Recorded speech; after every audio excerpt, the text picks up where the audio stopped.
नमस्कार दोस्तों। कहा जाता है कि मृत्यु ना समय से पहले आती है, ना समय के बाद। लेकिन क्या होगा जब गरुड़ देव स्वयं एक मासूम चिड़िया को मृत्यु से बचाने निकल पड़े? क्या वे सफल हुए या नियति ने कुछ और ही तय कर रखा था? आइए सुनते हैं यह अद्भुत पौराणिक कथा। एक बार भगवान श्री विष्णु ने सोचा कि आज कैलाश पर्वत जाकर भगवान शिव से भेंट की जाए। उन्होंने अपने परम भक्त और वाहन गरुड़ देव को बुलाया। गरुड़ देव ने अत्यंत श्रद्धा से भगवान विष्णु को अपने विशाल पंखों पर विराजमान किया और आकाश मार्ग से कैलाश पर्वत की ओर उड़ चले। कुछ ही समय में वे दिव्य कैलाश धाम पहुंच गए। चारों ओर बर्फ से ढकी पर्वत श्रृंखलाएं मंद मंद महती शीतल वायु देवताओं की स्तुति गान और हर हर महादेव की गूंज से पूरा वातावरण अलौकिक लग रहा था। ऐसा प्रतीत होता था मानो स्वयं प्रकृति भगवान शिव की आराधना में लीन हो।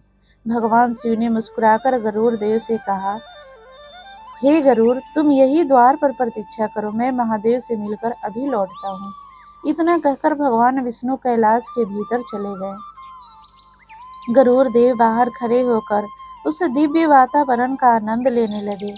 उनकी दृष्टि कभी बर्फ से ढके ऊंचे ऊंचे शिखरों पर जाती, कभी बहती गंगा की धारा पर और कभी वहां विचरण करते दिव्य जीवों पर। इसी बीच उनकी नजर एक छोटी सी चिड़िया पर पड़ी। वह चिड़िया अत्यंत सुंदर थी। उनके पंख इंद्रधनुष की भांति चमक रहे थे। वह निश्चिंत होकर एक छोटे से पत्थर पर बैठी मधुर स्वर में चहचहा रही थी। उसकी मासूमियत और निश्चलता देखकर गरुड़ देव का हृदय प्रसन्न हो उठा। वे मन ही मन सोचने लगे, दृष्टि के रचयिता ने कितनी अद्भुत कारीगरी की है। इतनी छोटी सी चिड़िया में भी कितना अनुपम सौंदर्य भर दिया है। उसी समय वहां एक तेजस्वी प्रकाश प्रकट हुआ। गरुड़ देव ने देखा कि स्वयं धर्मराज अपने वाहन पर सवार होकर कैलाश पहुंचे हैं। वे भगवान शिव से मिलने आए थे। अंदर जाने से पहले धर्मराज की दृष्टि उस छोटी सी चिड़िया पर पड़ी। उन्होंने उसे एक क्षण तक बड़े आश्चर्य से देखा, फिर बिना कुछ कहे शिव जी से मिलने भीतर चले गए। गरुड़ देव का यह दृश्य देखकर चिंतित हो उठे। उन्होंने सोचा, धर्मराज किसी प्राणी को यूं ही नहीं देखते, अवश्य ही इस चिड़िया की मृत्यु निकट है। जैसे ही वे लौटेंगे इसके प्राण हर लेंगे। यह विचार आते ही उनका हृदय करुणा से भर उठा। उन्होंने स्वयं से कहा, नहीं, इतनी सुंदर इतनी मासूम चिड़िया को मैं अपनी आंखों के सामने मरते हुए नहीं देख सकता। यदि मैं इसकी रक्षा कर सकता हूँ तो मुझे अवश्य करनी चाहिए। भगवान विष्णु अभी शिव जी के साथ थे। गरुड़ देव ने तुरंत उस छोटी सी चिड़िया को बहुत सावधानी से अपने विशाल पंजों में उठाया ताकि उन्हें तनिक भी कष्ट न हो। फिर वे आकाश में इतनी तीव्र गति से उड़ चले कि मानो वायु भी पीछे छूट गई। वे पर्वतों, नदियों, जंगलों और नगरों को पार करते हुए हजारों कोस दूर पहुंच गए। ततः उन्हें एक घना वन दिखाई दिया। उस वन के बीच एक ऊंची चट्टान थी जहां कोई जीव दिखाई नहीं दे रहा था। गरुड़ देव ने सोचा, यह स्थान पूरी तरह सुरक्षित है। यहाँ न धर्मराज पहुंचेंगे और न कोई शिकारी। अब इस चिड़िया का जीवन बच जाएगा। उन्होंने अत्यंत प्रेम से चिड़िया को उस चट्टान पर बैठा दिया। चिड़िया कुछ क्षण चहचहाई, मानो गरुड़ देव का धन्यवाद कर रही हो। गरुड़ देव संतुष्ट होकर तुरंत वापस कैलाश लौट आए। कुछ समय बाद भगवान विष्णु भी भगवान शिव से मिलकर बाहर आए। उसी समय धर्मराज भी कैलाश से बाहर आए। गरुड़ देव के मन में उठ रहे प्रश्न को वह रोक नहीं पाए। उन्होंने विनम्रता से हाथ जोड़कर पूछा, हे धर्मराज, यदि मेरी बात का उत्तर देना उचित समझो तो एक जिज्ञासा है। जब आप भीतर जा रहे थे तब आपने उस छोटी सी चिड़िया को बड़े आश्चर्य से देखा था, उसका कारण क्या है? धर्मराज मुस्कुराए और बोले, हे गरुड़, जब मैंने उस चिड़िया को कैलाश पर देखा उसी क्षण मुझे उसके जीवन का अंतिम समय दिखाई दिया। उसकी मृत्यु कुछ ही पल बाद हजारों कोस दूर एक घने जंगल की ऊंची चट्टान के एक विशाल नाग के द्वार निश्चित थी। गरुड़ विस्मित होकर धर्मराज का मुख देखने लगे। यमराज आगे बोले, मैं यही सोचकर आश्चर्यचकित था कि जो चिड़िया इस समय कैलाश पर बैठी है वह कुछ ही क्षणों में हजारों कोस दूर उस चट्टान तक पहुंचेगी कैसे। यही कारण था कि मैंने उसे आश्चर्य से देखा।